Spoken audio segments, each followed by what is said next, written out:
നമുക്കിന്നൊരു simple chicken കറിയുടെ recipe നോക്കാം കേട്ടോ. അപ്പോൾ അതേ കഴുകി വൃത്തിയാക്കി വെച്ചേക്കുന്ന ഒരു ചിക്കൻ ഉണ്ട്. അതിൽ ലെഗ് പീസും പിന്നെ വേറെ കുറച്ച് പീസസും ഞാൻ മാറ്റി വെച്ചിട്ടുണ്ട് കേട്ടോ വറക്കാൻ വേണ്ടിയിട്ട്. പിന്നെ ഒരു 3 സവാള സ്ലൈസ് ചെയ്തത്, ഒരു വലിയ തക്കാളി, അതുപോലെ തന്നെ പച്ചമുളക്, ഇഞ്ചി, വെളുത്തുള്ളി, കറിവേപ്പില, മല്ലിയില. പിന്നെ നമ്മൾ ചിക്കൻ കറി വെക്കുന്നത് ഉരുളക്കിഴങ്ങ് ഇട്ടിട്ടാട്ടോ. നെച്ചുകൂട്ടിന് ഉരുളക്കിഴങ്ങ് ഇട്ട് വെച്ച ചിക്കൻ കറി ഭയങ്കര ഇഷ്ടമാണ്. അപ്പോൾ ഞാനിവിടെ എപ്പോഴും ചിക്കൻ വെക്കുമ്പോൾ ഉരുളക്കിഴങ്ങ് ഇട്ടിട്ടാണ് വെക്കാറ്. അപ്പോൾ നമുക്കൊരു പാൻ എടുക്കാം. നന്നായിട്ട് ചൂടായി കഴിയുമ്പോൾ അതിലേക്ക് ആവശ്യത്തിനുള്ള ഓയിൽ ഒഴിച്ചു കൊടുക്കാം. ഇന്നലെ ചിക്കൻ വറുത്തതിൻ്റെ കുറച്ച് ഓയിൽ ബാക്കി ഉണ്ടായിരുന്നതും കൂടി ഞാൻ ഇതിലേക്ക് ആഡ് ചെയ്യുന്നുണ്ട് കേട്ടോ. അപ്പോൾ ആ ഒരു ചിക്കൻ്റെ ഫ്ലേവറും എല്ലാം കൂടി കിട്ടും. അപ്പോൾ പിന്നെ ഞാനിതിൽ ആഡ് ചെയ്യുന്നത് നെയ്യാണ്. നെയ്യ് ഒഴിച്ചിട്ട് നിങ്ങൾ ചിക്കൻ വെച്ചിട്ടില്ല എന്നുണ്ടെങ്കിൽ ഒന്ന് ട്രൈ ചെയ്ത് നോക്കണം കേട്ടോ. അതിൻ്റെ ഗ്രേവിയൊക്കെ ഭയങ്കര രസമാണ് നെയ്യ് ഒഴിച്ചിട്ട് വെക്കുമ്പോൾ.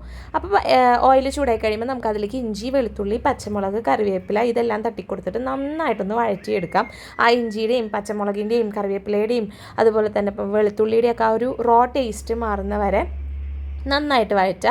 അത് കഴിയുമ്പോൾ നന്നായിട്ട് കനം കുറച്ച് അരിഞ്ഞ് വെച്ചിരിക്കുന്ന സവോള, കനം കുറച്ച് അരിയുവാണെങ്കിൽ പെട്ടെന്ന് കുക്കാവും.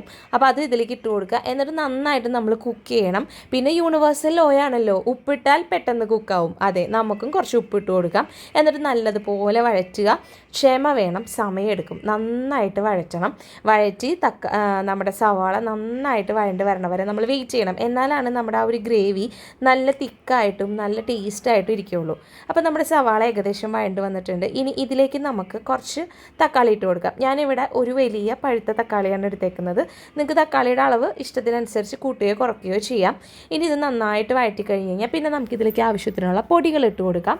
ഇവിടെ മഞ്ഞൾപ്പൊടി, മല്ലിപ്പൊടി, മുളക് പൊടി, അതുപോലെ തന്നെ കുരുമുളക് പൊടി, പിന്നെ നമ്മൾ ഇതിലേക്ക് ആഡ് ചെയ്തേക്കുന്നത് കുറച്ച് ഗരം മസാല, ലാസ്റ്റായിട്ട് നമുക്ക് കുറച്ച് ചില്ലി ഫ്ലേക്സും അതുപോലെ തന്നെ ചിക്കൻ മസാലയും കൂടി ഇട്ടിട്ട് നല്ലപോലെ വഴറ്റിയെടുക്കാം. ഇതിൻ്റെ അളവ് ഞാൻ പറയുന്നില്ല, ഓരോരുത്തരുടെയും ടേസ്റ്റിനനുസരിച്ച് നമ്മൾ ആഡ് ചെയ്യുന്ന പൊടികളുടെ അളവിൽ വ്യത്യാസങ്ങൾ വരുത്താം.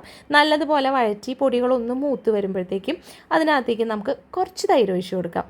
ഈ തൈര് പുളിയില്ലാത്ത തൈരാണ്, നല്ല കട്ട തൈര്. അതിൻ്റെ ഗ്രേവി നല്ല തിക്കായിട്ടിരിക്കാനും അതുപോലെ തന്നെ ചിക്കൻ നല്ല സോഫ്റ്റ് ആവാനും ഇത് നമ്മളെ ഹെൽപ്പ് ചെയ്യും. എന്നിട്ട് ഞാൻ അതിലേക്ക് ഒരു ഇച്ചിരിക്കോളം വെള്ളം ഒഴിച്ച് കൊടുക്കുന്നുണ്ട് കേട്ടോ. എന്നിട്ട് നല്ലതുപോലെ ഇളക്കി മിക്സ് ചെയ്തിട്ട് ഗ്രേവി നന്നായിട്ട് എണ്ണ തെളിയുന്നത് വരെ നമ്മൾ വെയിറ്റ് ചെയ്യണം. കളറിന് വേണ്ടി ഞാൻ കുറച്ച് കാശ്മീരി ചില്ലി പൗഡർ കൂടി ആഡ് ചെയ്തിട്ടുണ്ട്. ഈ സമയത്ത് മണം വന്നിട്ട് നെച്ചുകുട്ടൻ ചിക്കൻ കറി റെഡിയായെന്ന് അറിയാൻ വേണ്ടി ഓടി വന്നായിരുന്നു. പക്ഷേ ചിക്കൻ കറി ആയിട്ടില്ല എന്നറിഞ്ഞപ്പോൾ എൻ്റെ മോളെ നിരാശയോടുകൂടെ തിരിച്ചു പോകുന്ന രംഗമാണ് നിങ്ങളിപ്പോൾ കാണുന്നത്. ഇനി കഴുകി വൃത്തിയാക്കി വെച്ചേക്കുന്ന ചിക്കൻ നമുക്ക് ഇതിലേക്ക് ആഡ് ചെയ്ത് കൊടുക്കാം കേട്ടോ. അപ്പോൾ നമ്മുടെ ഗ്രേവി നല്ലതുപോലെ മൂത്ത് വന്നിട്ടുണ്ട്. ആ ഒരു റോ ടേസ്റ്റ് എല്ലാം മാറിയിട്ടുണ്ട്. എന്നിട്ട് അതിലേക്ക് ചിക്കൻ ഒഴിച്ച് കുറച്ച് വെള്ളം കൂടി ഒഴിച്ചിട്ട് നമുക്ക് അടച്ച് വെച്ചിട്ട് നന്നായിട്ടൊന്ന് ഹൈ ഫ്ലെയിമിൽ വെച്ചിട്ട് കുറച്ച് നേരം ഒന്ന് തിളപ്പിക്കണം. അപ്പോൾ ആ ചിക്കൻ്റെ ഇടയിൽ നിന്നുള്ള വെള്ളമൊക്കെ ഒന്ന് ഇറങ്ങി വന്നിട്ട് നമ്മുടെ ഗ്രേവി ഒന്ന് ലൂസാവും. ആ സമയത്ത് നമുക്കിതിൻ്റെ മൂടി മാറ്റിയിട്ട് അതിലേക്ക് ആവശ്യത്തിനുള്ള ഉപ്പിട്ട് കൊടുക്കാം. ഉപ്പ് ഞാനിവിടെ കല്ലുപ്പാണ് ഇട്ടേക്കുന്നത്. എനിക്ക് കൈയളവാണ്, അപ്പോൾ അതുകൊണ്ട് അളവ് പറഞ്ഞുതരാൻ എനിക്കറിയില്ല. ഇനി നമുക്കിതിലേക്ക് പൊട്ടറ്റോ ആഡ് ചെയ്ത് കൊടുക്കാം. പൊട്ടറ്റോ വേവിച്ചതല്ല, കഴുകി അരിഞ്ഞ് വെച്ചിട്ടുള്ളതാണ്. എനിക്ക് ചിക്കൻ്റെ കൂടെ തന്നെ പൊട്ടറ്റോയും കൂടെ കുക്കാവുന്നതാണ് എനിക്കിഷ്ടം. അപ്പോൾ ആ ഒരു പൊട്ടറ്റോയിൽ ചിക്കൻ്റെ എല്ലാ ഫ്ലേവേഴ്സും പിടിക്കും. എന്നിട്ട് നമുക്കിത് അടച്ച് വെച്ചിട്ട് ഒരു മീഡിയം ഫ്ലെയിമിലിട്ടിട്ട് നന്നായിട്ട് കുക്ക് ചെയ്യാം. ഇടയ്ക്ക് വന്നിട്ടൊന്ന് ഇളക്കി കൊടുക്കണം, അടിക്ക് പിടിക്കാതിരിക്കാനായിട്ട്.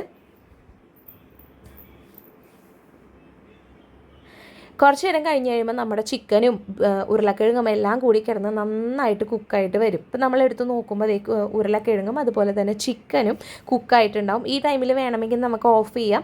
എനിക്ക് ഇത്രയും ഗ്രേവി വേണ്ടാത്തതുകൊണ്ട് ഞാൻ സിമ്മിലിട്ടിട്ട് കുറച്ച് സമയം കൂടി കുക്ക് ചെയ്ത് ആ ഗ്രേവി ഒന്ന് വറ്റിച്ചെടുത്തിട്ടുണ്ട്.